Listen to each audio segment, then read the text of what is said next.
आप सभी श्रोतागणों का एक बार फिर से स्वागत है मेरे चैनल रागनी सिंह में। आइए आज सुनते हैं मालती जोशी जी द्वारा लिखी एक बहुत ही अच्छी कहानी जिसका शीर्षक है मातृदाय।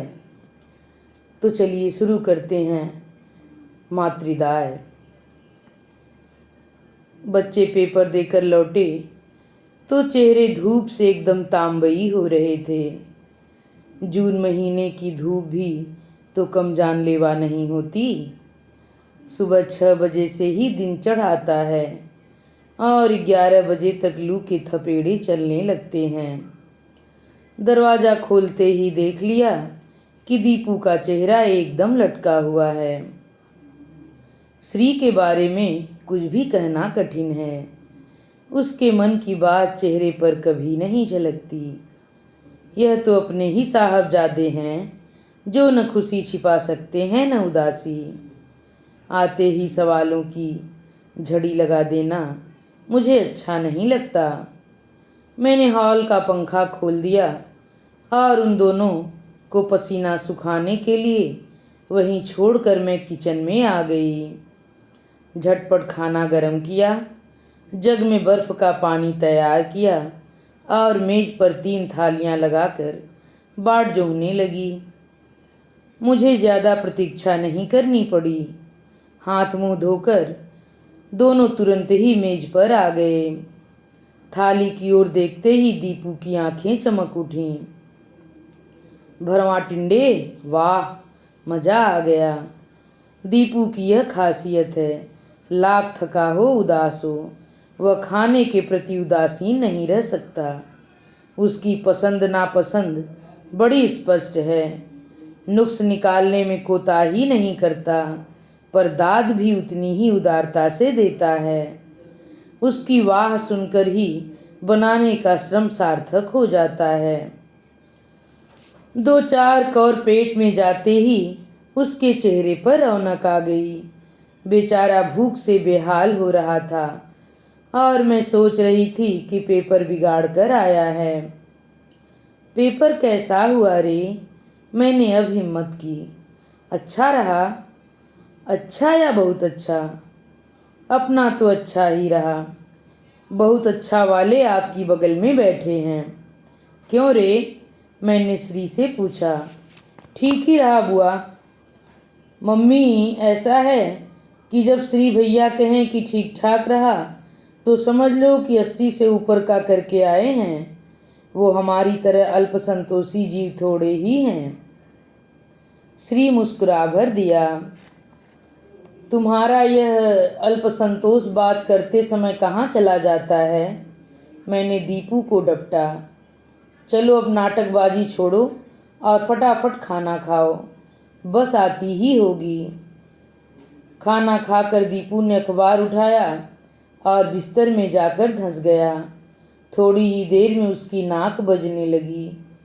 श्री लेकिन मेरे पास ही बना रहा।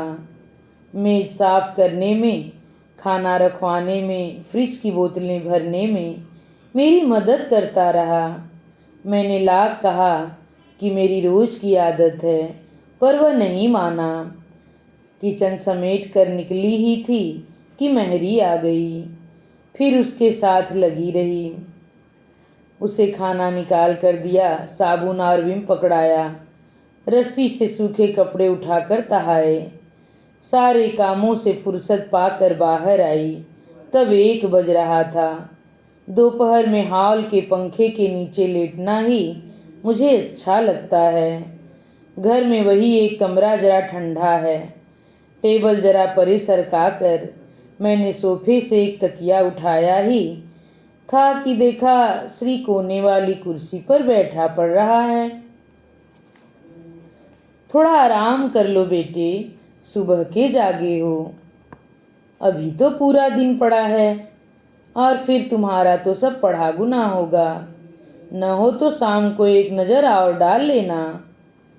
मुझे दिन में सोने की आदत नहीं है बुआ। और यहाँ आदत किसे है? और मैं तो चाहूँ तब भी सो नहीं पाती। दिन भर दरवाजे की, फ़ोन की घंटियाँ बजती रहती हैं। उनके लिए मुझे ही उठना है। हमारे कुंभकर्ण को तो जानते ही हो, रात को इसकी घड़ी का अलार्म भी मुझे ही उठकर बंद करना पड़ता है। पता नहीं कैसे कुंभकर्ण जी के कानों में मेरी बात पड़ गई। कच्ची नींद में अलसाए से बाहर आए और मेरी गोदी में पसर गए, जैसे बड़ी देर से यही प्रतीक्षा हो कि कब मम्मी का काम खत्म हो और कब वह बाहर आए। क्यों रे, मैंने उसकी नाक पकड़कर कहा, तेरी नींद अभी पूरी नहीं हुई, भैया को देख। मम्मी प्लीज़, उनसे हमारी तुलना मत करो, वो तो स्कॉलर हैं। इन्होंने कैसी घोर तपस्या की है पता है? पिछले 4 महीनों से इन्होंने एक भी पिक्चर नहीं देखी। Can you believe? और तुमने महासती सगुड़ा भी नहीं छोड़ी। अपनी उस दिन वाली फजीहत याद करके दीपू हंस दिया। धोखा हो गया था मम्मी, आदित्य ने अप्रैल फूल बना दिया था। बोला जेम्स बॉन्ड की पिक्चर है, सिर्फ मेटनी में लगी है। बस टिकट लेकर घुस गए। शुरू हो गई थी, हमने सोचा ट्रेलर होगा, इसलिए मजबूरी में बैठे रहे। वह तो इंटरवल में जाकर पता लगा। आदित्य की फिर वो खिंचाई की हम लोगों ने पूरे 2 पिक्चर वसूल किए। 4 बार सुना हुआ किस्सा था, पर दीपू के सुनाने का ढंग ही ऐसा है कि 5वीं बार भी हंसी आ ही गई। मैंने हंसते हुए नज़र ऊपर उठाई तो देखा श्री गंभीर मुद्रा में दीपू को अपलक देख रहा है। मैं और शायद दीपू भी उस दृष्टि से विचलित हो उठा और विषय बदल कर बोला, श्री भैया, डॉक्टर हो जाओ तो मुझे कंपाउंडर रख लेना। मेरी बेरोजगारी की समस्या हल हो जाएगी और मम्मी को भी तब उनकी चिंता नहीं रहेगी। डॉक्टर बन जाऊं तब न, उसने गंभीर स्वर में कहा। डॉक्टर तो तुम बने बनाए हो, बोर्ड का रिजल्ट 0% लग जाए तो बात दूसरी है। अरे यह पीएमटी परीक्षा तो हम जैसे कंकर पत्थर बीनने वालों के लिए है। तुम इससे खौफ क्यों खा रहे हो? दीपू ने इतनी अच्छी बात कही पर श्री मुस्कुराया भी नहीं। धीरे से नीचे उतर आया और मेरे पास सरक कर बोला, बुआ, थोड़ी देर आपकी गोद में लेट जाऊं? तकलीफ तो न होगी? अरे वाह, यह कोई पूछने की बात है? और तकलीफ क्यों होगी भला? बल्कि मुझे तो अच्छा लगता है।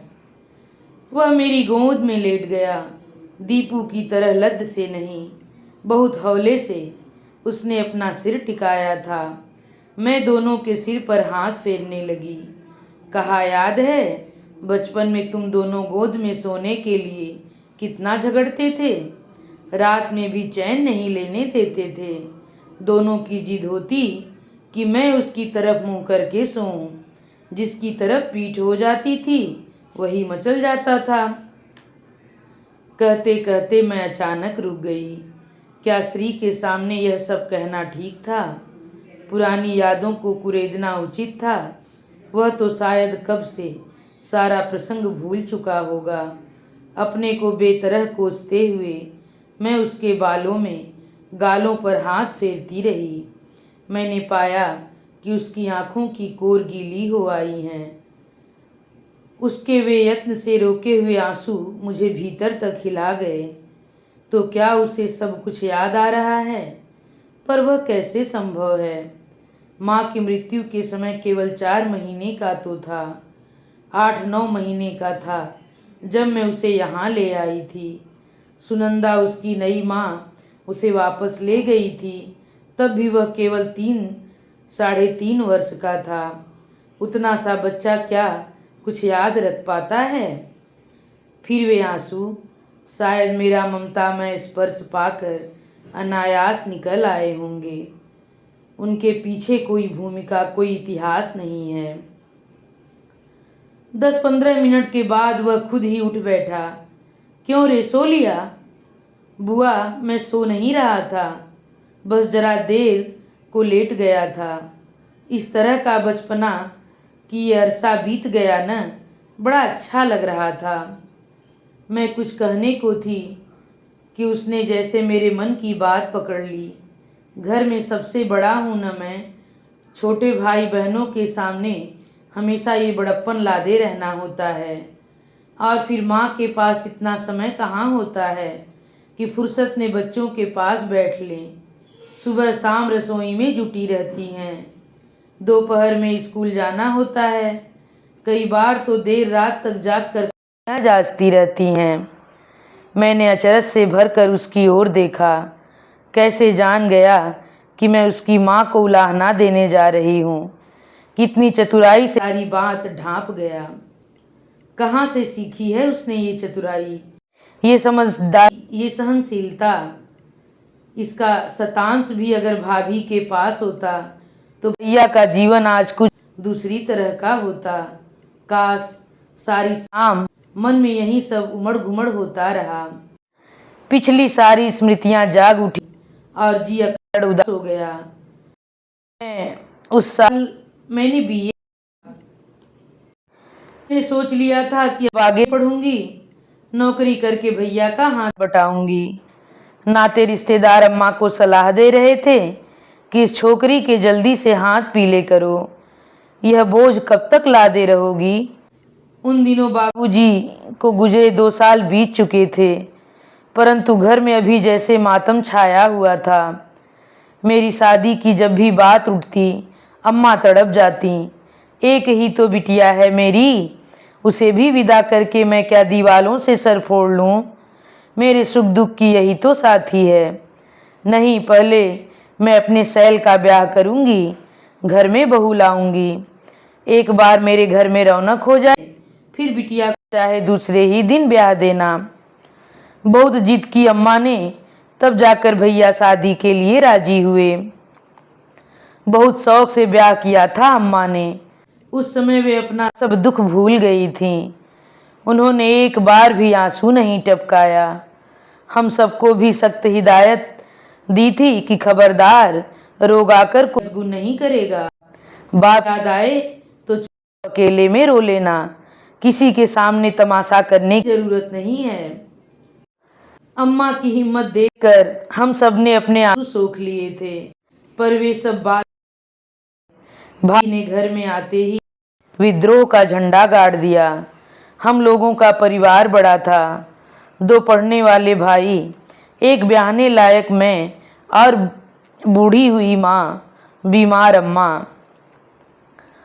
भैया अकेले कमाने वाले थे। यूं तो अम्मा की थोड़ी सी पेंशन थी, घर का मकान था, फिर भी भैया भाभी को यह सब नहीं दे सके जिसकी एक नवेली बहू को अपेक्षा होती है। भाभी की यही हताशा उनके मन में कड़वाहट घोल गई। अम्मा से उनकी एक दिन नहीं पटी, भाइयों से भी पहले ही दिन से ठन गई। मुझसे लड़ाई तो नहीं हुई, पर कभी खास प्रेम नहीं रहा। कुल मिलाकर घर का वातावरण और मनहूस बन गया। पहले हम लोगों का एक साझा दुख था, बाबूजी का दुख। अब तो घर सतह 2 खेमों में बट गया था। सबकी अपनी अपनी व्यथा कथा थी। भैया बेचारे त्रिशंकु से बन गए। बनती कोशिश हम उन तक कोई बात नहीं जाने देते थे, पर किसी दिन भाभी की जली कटी बातें गले तक आ जाती और अम्मा उफन पड़ती। भैया तब फट पड़ते, तुम्हें ही शौक चढ़ा था का भुगतो। भाई लोग दिन भर बाहर निकाल देते थे, केवल खाने और सोने भर को घर में आते, पर मुझे तो घर में ही रहना था, सब कुछ सहना था। कभी कभी सब कुछ बर्दाश्त से बाहर हो जाता, कई बार तो आत्महत्या करने का मन हो आया। अम्मा सब कुछ समझ रही थीं। एक दिन बोल ही पड़ी, शैल, हमारा तो जैसा होगा होता रहेगा, पर इस लड़की को तो देख, घर में पड़ी पड़ी सूखती जा रही है। जैसा भी मिले एक लड़का ढूंढ कर ला और इसे विदा कर। इसे देख देख कर मेरा खून जला जा रहा है। लड़का चाहे जैसा ढूंढो, हिंदुस्तानी लड़की की शादी पैसों की बर्बादी ही होती है। भैया और कर्ज में डूब गए, अम्मा और अकेली पड़ गईं, भाभी और अधिक खूंखार हो उठी। उन दिनों उनका पांव भारी था। हम लोगों को आशा बंधी कि बच्चे का जन्म उन्हें कोमलता से भर देगा, पर वो तो जैसे और असहिष्णु हो उठी। अम्मा के लिए पता नहीं कैसी कैसी शंकाएं उन्होंने पाल लीं। अनेक टोनों टोटकों का आरोप वे अम्मा पर लगाने लगीं। हार कर भैया उन्हें उनके पीहर छोड़ आए। श्री का जन्म वहीं अपनी ननिहाल में हुआ। ढेर सारी सौगात लेकर अम्मा और भैया बच्चे को देखने बरेली गए और उतने ही अपमानित होकर लौटे। फिर किसी ने उधर का रुख नहीं किया, पर 3 महीने बाद ही भाभी के निधन का समाचार आ पहुंचा। अपने आत्मसम्मान को परे रखकर दोनों माँ बेटे फिर पहुँचे। इस बार अपमान, भर्त्सना, तिरस्कार सभी कुछ मिला। भाभी की मृत्यु स्वाभाविक नहीं थी, उन्होंने कुछ खा लिया था। उनकी सास को पति को उत्तरदायी ठहराया गया था। बड़ी बदनामी और थुक्का फजीहत हुई। कोर्ट कचहरी के चक्कर लगाते लगाते भैया और अम्मा थक गए। वकीलों की जेबें भर भर के कंगाल हो गए। बहुत मुसीबत भरे दिन थे, किसी को अपना होश नहीं था। दोनों छोटे भाइयों ने पार्ट टाइम नौकरियां पकड़ ली थीं, नहीं तो घर की गाड़ी खींचना मुश्किल था। ईश्वर जैसे परीक्षा ले रहा था। उसी दौरान एक दिन भाभी माता पिता और दूध मुँहे श्री को दरवाजे पर पटक कर चले गए। जाते जाते कह गए कि सांप के बच्चे को दूध पिलाएं, ऐसे बेवकूफ़ हम नहीं हैं। यहाँ भी उसके स्वागत के लिए कोई आतुर नहीं था। यह सब घटना उन दिनों की है जब दीपू होने को था। मैं उन लोगों के पास नहीं जा पाई थी। पत्रों से ही जो कुछ पता चलता था उसे पढ़कर रो लेती थी। दीपू 3 महीने का हो ही मैं जिद करके अम्मा के पास आ गई। अपनी देखा सुना। उन लोगों को उस समय मेरे सहारे की बहुत ज़रूरत थी, पर अपना घर बार छोड़कर मैं वहाँ कब तक पड़ी रहती। फिर उनके कसाले थे, अपना अतिरिक्त भार भी उन पर डालते अच्छा नहीं लगता था। मैं अपने घर लौट आई, साथ में श्री को भी लेती आई। दीपू के पिता ने भी ऐतराज नहीं किया और दोनों मेरे यहाँ जुड़वा बच्चों की तरह पलते रहे। उन दिनों घर बेतरह बिखर गया था। सब लोग एकदम टूट चुके थे। ऐसे समय में सुनंदा ने घर में प्रवेश किया। सुनंदा मेरी सहेली थी और यह प्रस्ताव उसकी ओर से ही आया था। उसकी अपनी मजबूरियां थीं। वे 4 बहनें थीं और 27 साल की उम्र में भी वह बड़ी 2 बहनों के ब्याहने की प्रतीक्षा में थी। वह शायद हताश हो चुकी थी, इसीलिए उसने एक दुधमुहे बच्चे का, उसके थके हारे पिता का, आशंकित परिवार का, बिखरे घर का भार खुशी खुशी उठा लिया। भैया को बड़ी मुश्किल से शादी के लिए राजी किया जा सका। अम्मा भी सुनंदा के रूप रंग को लेकर, वंश गोत्र को लेकर अप्रसन्न थीं, पर मैंने ही उसे समझाया। जैसी बदनामी हुई थी, उसे देखते अच्छा रिश्ता आना मुश्किल ही था। फिर सुनंदा ऐसी कुरूप नहीं थी। बढ़ती उम्र की चिंता ने चेहरे पर लकीरें डाल दी थी। बस सुनंदा ने आते ही सब संभाल लिया।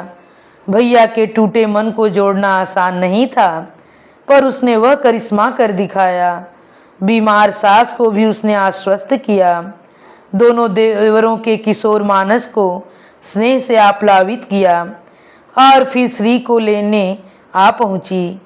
वह मेरे पास अच्छा पल रहा था, अब तो बड़ा भी हो गया था। परेशानी के दिन भी बीत गए थे, पर वह नहीं मानी।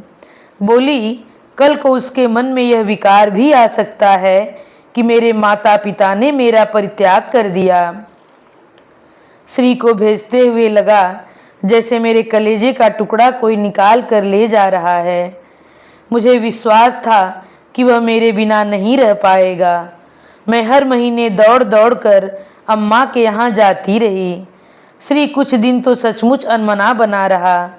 एक दो बार उसे बुखार भी आया, पर उसकी बाल सुलभ वृत्ति ने धीरे धीरे नई परिस्थितियों से समझौता कर लिया।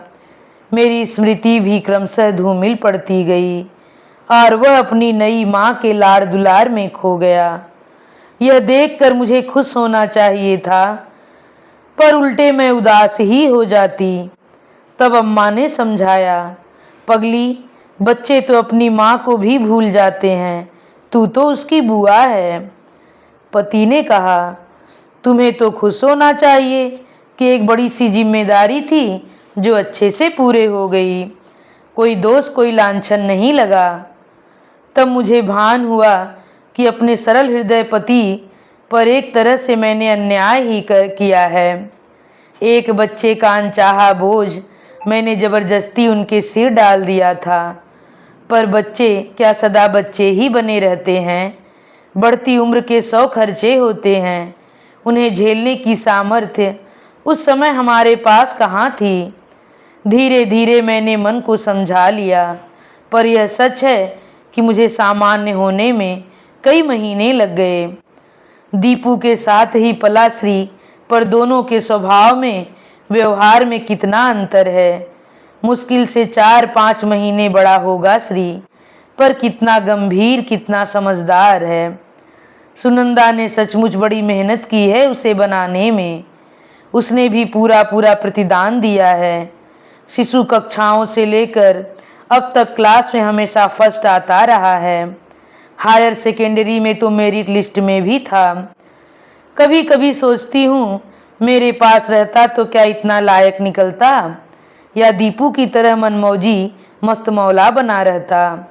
एक ही लड़का है, इसीलिए हम दोनों ने अपनी सारी आशा आकांक्षाएं उस पर केंद्रित कर रखी है, और वह है कि किसी बात को गंभीरता से लेता ही नहीं। रात को सोते समय सारे दरवाजे बंद करते हुए देखा कि छत का दरवाज़ा खुला हुआ है। बच्चों की परीक्षाओं के कारण इस साल छत पर सोना एक तरह से स्थगित ही रहा। रात बेरात दीपू को जगाना, उसके लिए चाय बनाना, यह सब मेरे ही जिम्मे है। इन कामों के लिए बार बार चढ़ना उतरना मुझसे नहीं होता। छत पर जाकर देखा, श्री शून्य में आंखें गड़ाए मुंडेर पर चुपचाप बैठा है। मेरी आहट पाते ही चौंक उठा, पर शीघ्र ही संभलते हुए बोला, नींद नहीं आ रही थी, सोचा दीपू को क्यों डिस्टर्ब करूं, इसीलिए यहाँ चला आया। दीपू को क्या डिस्टर्ब होना है, वह तो घोड़े बेचकर सोता है। उसके लिए तो मुझे रात भर जागना पड़ता है, तब जाकर उसकी पढ़ाई हो पाती है। तकदीर वाला है, मेरी परीक्षा के दिनों में नींद ही गायब हो जाती है। रिजल्ट तक एक दिन भी मैं चैन से नहीं सो पाता। अजीब सा टेंशन रहता है। मैं आश्चर्य से उसे देखने लगी।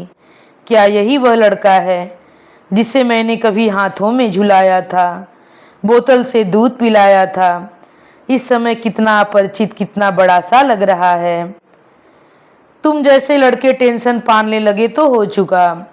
मैंने कहा, जरा हमारे साहबजादे को देखो, कैसी तान कर सोए हैं। बल्कि वह थोड़ा टेंशन पालता तो मैं जी जाती। तुम तो बेकार परेशान हो रहे हो। तुम्हारा सिलेक्शन तो 100% तय है। मान लो किसी कारण से रह भी गए तो अगले वर्ष फिर दे सकते हो। ऐसी कौन सी उम्र निकली जा रही है? नहीं बुआ, पास होना है तो इसी वर्ष, और वह भी मेरिट में, उसने दृढ़ता से कहा। और उसका आत्मविश्वास देखकर मैं दंग रह गई। प्रशंसा में कुछ कहने को थी कि वह बोल पड़ा, अगर जरा भी कोर कसर रह गई तो सब माँ को कोसेंगे। धत, क्या बात करते हो? कोई माँ को क्यों कोसेगा भला? सब जानते हैं उसने तुम पर कितनी मेहनत की है। उसे दोष देने का तो सवाल ही नहीं उठता। मैं अपनी माँ की बात कर रहा था। मैं हैरत से उसे देखती रह गई। अपनी माँ? यह लड़का क्या कह रहा है? आप इतने आश्चर्य से क्यों देख रही हैं?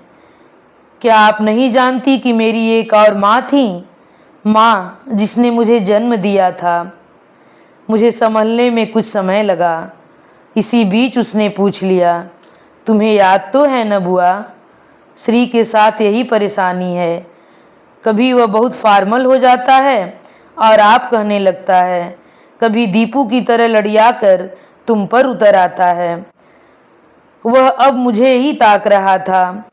दरअसल वो क्या है श्री, इतने दिन हो गए हैं कि बुआ, बहुत दिन हो जाने से ही क्या कोई किसी को भूल जाता है? दादी आज भी दादाजी को याद करती हैं। उनकी आदतों को, शौकीन मिजाजी की, पसंद नापसंद की घंटों चर्चा करती हैं। तीज त्योहार पर आज भी उनकी आंखें गीली हो जाती हैं। बड़ी धूमधाम से उनका श्राद्ध होता है, पर मेरी माँ को तो सबने मिलकर जैसे विस्मृत के गर्त में धकेल दिया है। वह एक वर्जित विषय है जिस पर कभी कोई चर्चा नहीं होती। कोई उनका नाम नहीं लेता। घर में उनकी एक फोटो तक नहीं है कि मैं जान सकूं कि मेरी माँ कैसी थी। किसी बच्चे को उसकी माँ से इस तरह काट देना अन्याय नहीं है क्या? कोई अन्याय नहीं है बेटा। इन सब बातों के पीछे एक साफ सुथरा उद्देश्य है, और वह यह कि तुम्हें यह कभी एहसास न हो कि तुम्हारी माँ नहीं है, वह मर चुकी है। यह एहसास बच्चों में कभी कभी हीनबोध पैदा कर देता है। साफ सुथरा उद्देश्य जो भी रहा हो, पर वह कभी पूरा नहीं हुआ। बुआ, मुझे तो बचपन में हर बार याद दिलाया गया कि मैं एक नालायक माँ का बेटा हूँ। क्या कह रहा है? सच ही कह रहा हूँ। बचपन में जब भी किसी चीज के लिए जिद करता, किसी से लड़ कर आता या घर में कोई नुकसान कर बैठता, तो दादी झट से कह बैठती, जैसा पेड़ होगा वैसा ही फल तो मिलेगा। अब बबूल में आम तो फलने से रहे। अब तुम ही सोच लो, ये बातें मुझ में कौन सा बोध जगाती होंगी। सच, अम्मा पर इतना रोष हो आया। दिवंगत करकसा बहू का बदला इस तरह बच्चे से लेती तो बेचारा इतनी सी उम्र में इतना गंभीर हो गया है। हम लोगों ने हमेशा अम्मा के दुख को बड़ा करके देखा है। उस दुख ने उनके स्वभाव को कितना विकृत कर दिया है, इसकी ओर कभी ध्यान ही नहीं गया। सुनंदा ने कई बार मुझसे शिकायत की है। कहा है कि दिन भर खटकर मैं जितना कुछ करती हूँ, अम्मा जी पल भर में मिट्टी कर देती हैं। तब उसकी बात का अर्थ समझ नहीं पाई थी। वह अब मेरी समझ में आ रहा था, पर श्री को क्या कहकर सांत्वना दूं, यह अब भी समझ से परे था। बुआ, दादी की बात पर कभी कभी मैं इतना सुलग उठता था, मन होता था घर छोड़कर भाग जाऊं। जिस घर में जन्मदायिनी माँ निरंतर तिरस्कृत होती है, वहाँ रहना भी पाप है। पर भाग कर जाता भी तो कहाँ। इतनी बड़ी दुनिया में इतने से बच्चे का वजूद ही क्या है। ननिहाल जा सकता तो शायद थोड़ी राहत मिलती। माँ को मैं नए सिरे से जान सकता, पर उन लोगों से भी तो आपने संबंध तोड़ दिए थे। संबंध हमने नहीं तोड़े श्री, पहल उन्होंने ही की थी। हमारा कसूर सिर्फ इतना ही है कि हमने दोबारा जोड़ने की कोशिश नहीं की। तिरस्कार और अपमान का एक लंबा किस्सा है वह, जानकर तुम्हें दुख ही होगा। बस इतना ही कहूँगी कि दादी की बातों का बुरा नहीं माना करते। बुढ़ापे में दिमाग ऐसा ही गड़बड़ हो जाया करता है। दादी की बात जाने दो, वे बूढ़ी हो गई हैं, पर पापा तो बूढ़े नहीं हैं। वे भी माँ के नाम से बचते क्यों हैं? कभी भूले से भी चर्चा नहीं करते। माना कि माँ आदर्श बहू या भाभी नहीं थी, शायद आदर्श पत्नी भी नहीं थी, पर 2 साल तक वे पापा की जीवन संगिनी रहीं। उन दिनों की एकाध मधुर स्मृति तो होगी, क्या उसे भी वे मेरे साथ शेयर नहीं कर सकते? श्री के स्वर की तरल कातरता मुझे भी आलोड़ित कर गई। पुराना कितना कुछ एकदम याद आ गया। मैंने कहा, श्री बेटे, उन दिनों जो कुछ हुआ वह इतना भयानक और दर्दनाक था कि अगली पिछली सारी स्मृतियों को धुंधला कर गया। यह तो हम लोगों का सौभाग्य था कि मृत्यु के समय भाभी पीहर में थीं, नहीं तो भैया को जेल जाना सुनिश्चित था। उन लोगों ने कोई कसर नहीं छोड़ी थी। इतने बड़े हादसे के बाद भैया के मन में सिर्फ कड़वाहट बच रही थी। उसे तुम पर नहीं उड़ेलते, यही क्या कम है। वो तो जीवट वाले इंसान हैं, इसलिए अडिग खड़े रहे। शायद अम्मा का तुम्हारा ख्याल उन्हें साबुत बचाए रहा।